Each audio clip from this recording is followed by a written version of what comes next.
Be a part of powerful digital news network Navi Mumbai network. तो subscribe करें और notification पाने के लिए बेल आइकन पर जरूर क्लिक करें। सिडको निर्मित धोखाधड़ी इमारतों के पुनः निर्माण का मामला इतने वर्षों बाद भी अब तक सिर्फ कागजों पर रहा, धरातल में नहीं। आखिर कब होगा नवी मुंबई में धोखाधड़ी इमारतों का पुनर्निर्माण? कितना मिलेगा FSI और कब खत्म होगा रहवासियों का इंतजार? इसी बात का खुलासा करते हुए शिवसेना उप जिला प्रमुख किशोर पाटकर ने नवी मुंबई नेटवर्क से खास मुलाकात में ये जानकारी देते हुए बताया कि अगले कुछ दिनों में मुख्यमंत्री उद्धव ठाकरे द्वारा जैसे ही महाराष्ट्र के 8 महानगर पालिकाओं में यूनिफाइड DCR प्लान लागू किया जाएगा, उसका सबसे बड़ा फायदा नवी मुंबई के सभी धोखाधड़ी इमारतों के साथ ही साथ 30 वर्ष पुराने निजी जर्जर इमारतों में रहने वाले नागरिकों को भी होगा, क्योंकि इस नए यूनिफाइड DCR प्लान के तहत अब नवी मुंबई समेत 8 महानगर पालिकाओं को 5.5 FSI लागू करने का निर्णय अपने अंतिम चरण में है। हम लोग डेलीगेशन लेके गए थे नवी मुंबई MCHI का, क्रीड़ा वाले वहाँ गए थे। हमारी मीटिंग हुई थी, मैं खुद उस मीटिंग में था। हमने उनको ये सारा प्रेजेंटेशन दिखा दिया कि साहब अभी भी 4.75 है, आप उसका बोलोगे कि 4 कर रहे हैं 3 कर रहे हैं तो इसमें लॉस होने वाला है। तो वो सारे प्रेजेंटेशन उधर सारे गवर्नमेंट ऑफिसर्स थे, उन्होंने एग्री किया और CM 5.5 FSI तक कैप लेके जाने को रेडी हुए। उसका ब्रेकअप ऐसा होगा, it will be dependent on road कि 30 मीटर तक होगा रोड तो उसको 3.5 FSI मिलेगा, प्लस उसका 60% गवर्नमेंट से प्रीमियम भर के FSI ले सकते हैं और स्टेयरकेस और लिफ्ट के लिए 0.5 FSI एक्स्ट्रा मिलेगा। तो ये 5.4 से 5.5 तक जाता है।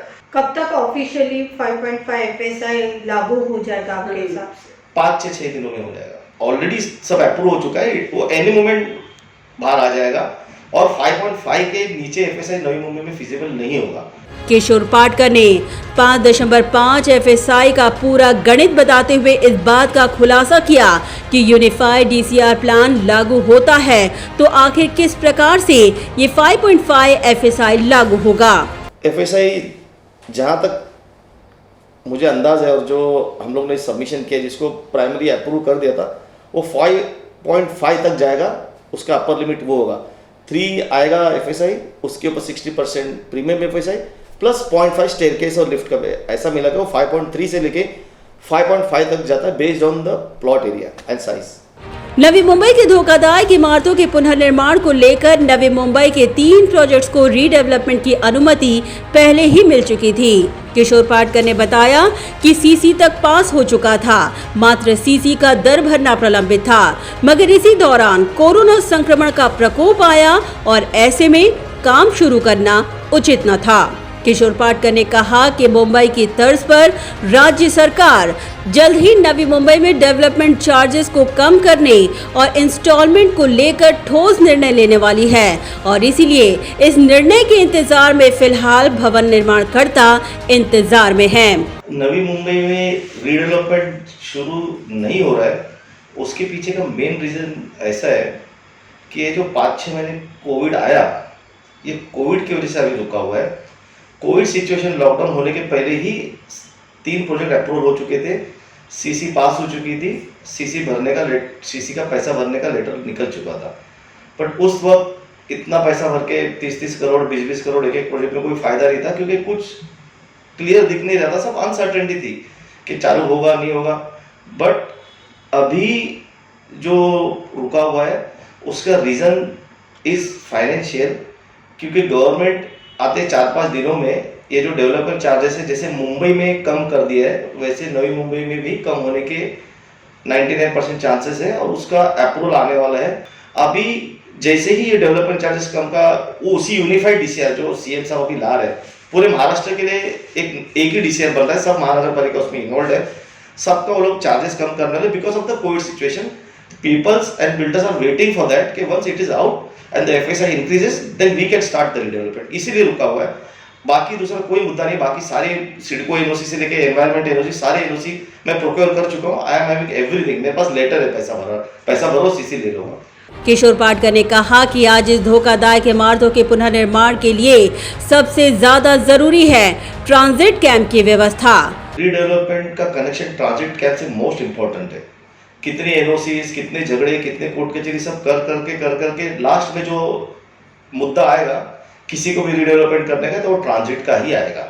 अभी मेरे यहाँ पहले कमिश्नर साहब रामास्वामी साहब ने जो जमीन ऐसी पड़ी हुई है सिडको ने अपने को हैंड ओवर की वहाँ बनाने का मुद्दा था, तो तभी के राष्ट्रवादी के लोगों ने उसको रिजेक्ट कर दिया और वो भी बना नहीं पाए। तो मैंने भी वो सारे ट्रांजिट के कंपाउंड के अंदर ही बना दिए। अभी उधर के लोग वहीं शिफ्ट होंगे और उसके बाद वो बिल्डिंग ही टूटेगी। जब तक ट्रांजिट कैब रेडी नहीं होगा रिडेवलपमेंट कहीं भी नहीं होगा। आप इसको एफएसआई से कनेक्ट ही मत करो। दिस इज अ टेक्निकल मुद्दा। स्थानीय विधायक मंदा महात्रे द्वारा नवी मुंबई के लिए 4 एफएसआई की मांग पर किशोर पाटकर ने कहा कि लोगों को बड़ा घर मिले, इसीलिए उन्होंने ये मांग की थी। मगर हकीकत तो ये है कि नवी मुंबई महानगर पालिका के डीसीआर में पहले से ही 4.7 एफएसआई लागू किया गया है, मगर वह भी फिजिबल नहीं। ऐसे में 4 एफएसआई की मांग उचित नहीं।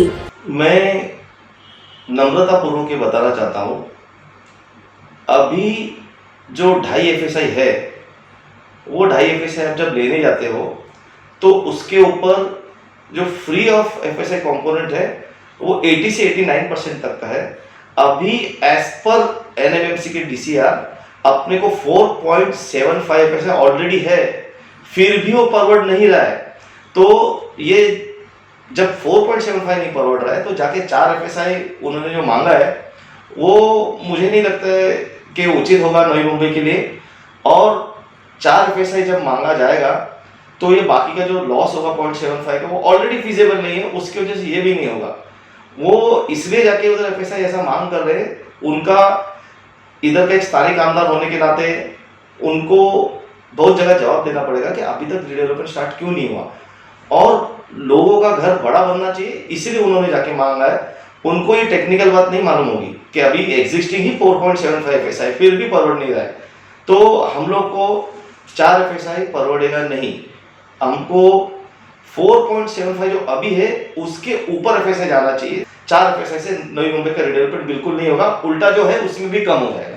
प्रस्तावित नवी मुंबई एयरपोर्ट को लेकर इमारतों की ऊंचाई पर लगी पाबंदी का गंभीर मुद्दा भी किशोर पाटकर ने मुख्यमंत्री उद्धव ठाकरे के समक्ष उठाया, जिसके बाद एक महत्वपूर्ण निर्णय लिया गया है।